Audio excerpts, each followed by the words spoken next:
বর্ষাকালে কম বেশি সকলের বাড়িতেই থাকে কিন্তু ঝিঙে। তো রোজ রোজ একঘেয়েমি আলু দিয়ে মাছের ঝোল না খেয়ে এরকম ঝিঙে দিয়ে আলু দিয়ে মাছের ঝোল খেয়ে দেখবেন, এর টেস্ট ভুলবার নয়। নমস্কার বন্ধুরা, অল টাইম রান্নাঘর চ্যানেলে আপনাদের স্বাগত জানাই। আজকের রেসিপিটি হলো ঝিঙে দিয়ে আলু আর সঙ্গে মাছের টাটকা ঝোল।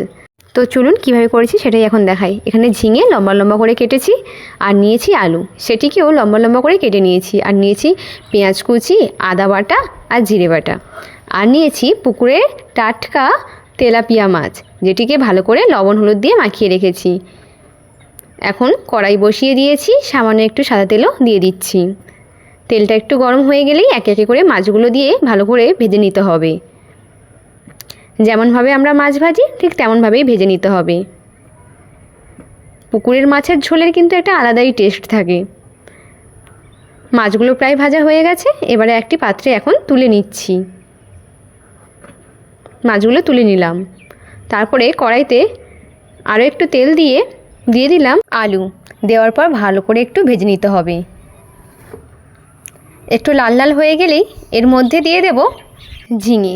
দেওয়ার পর এটিকেও ভালো করে একটু নাড়িয়ে ছাড়িয়ে নিতে হবে।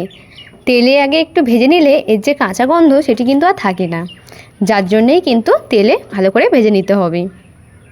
এখানে কিন্তু কোনো রকম লবণ অ্যাড করব না, কারণ ঝিঙে থেকে যেহেতু জল বের হয়, যার জন্য কোনো লবণ দেব না। দেখুন কি সুন্দর ভাজা হয়ে গেছে। এখন এটি একটি পাত্রে তুলে নিচ্ছি।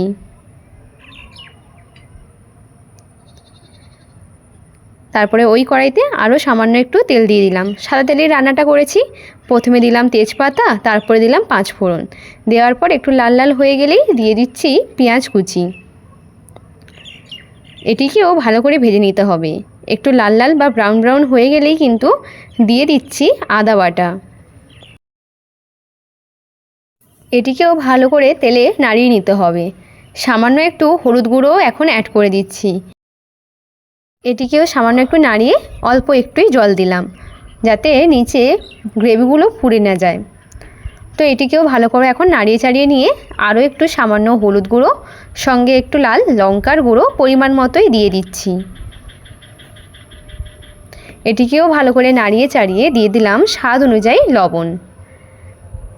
দেওয়ার পর ভালো করে যতক্ষণ না গ্রেভি থেকে তেল বের হচ্ছে ততক্ষণ কিন্তু বেশ করে কষাতে হবে।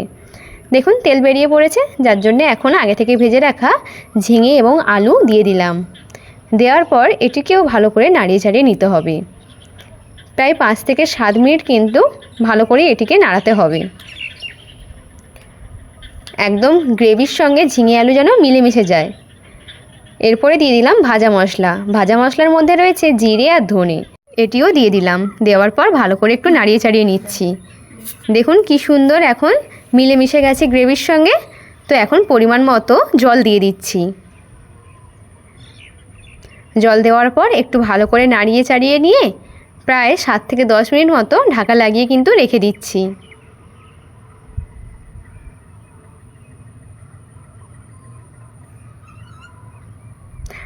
প্রায় 10 মিনিট হয়ে গেছে। এখন দেখুন আলু প্রায় সেদ্ধ হয়ে গেছে আর ঝিঙেটাও হয়ে গেছে। তো এবার একে একে করে মাছগুলো দিয়ে দিচ্ছি। মাছগুলো দেওয়ার পর একটু ভালো করে নাড়িয়ে চাড়িয়ে নিচ্ছি। প্রায় 1 মিনিট মতো ফুটিয়েও নিচ্ছি। 1 মিনিট প্রায় হয়ে গেছে, একটু নাড়িয়ে নিলাম। তারপরে দিয়ে দিলাম জিরে বাটা। দেওয়ার পরই কিন্তু একদম নামিয়ে নিতে হবে। আরও 1 মিনিট একটু ফুটতে সময় দিলাম। রেসিপিটি একদম রেডি হয়ে গেছে। রোজ রোজ একঘেয়েমি আলুর ঝোল না খেয়ে এরকম ঝিঙে আলু মাছ দিয়ে ঝোল খেয়ে দেখবেন দারুণ লাগবে। এরকম নতুন নতুন রেসিপি পাওয়ার জন্য আমার চ্যানেলটিকে অবশ্যই কিন্তু লাইক, কমেন্ট, শেয়ার এবং সাবস্ক্রাইব করতে ভুলবেন না। দেখা হবে নতুন একটি রেসিপি নিয়ে। সবাই ভালো থাকবেন, সুস্থ থাকবেন। ধন্যবাদ।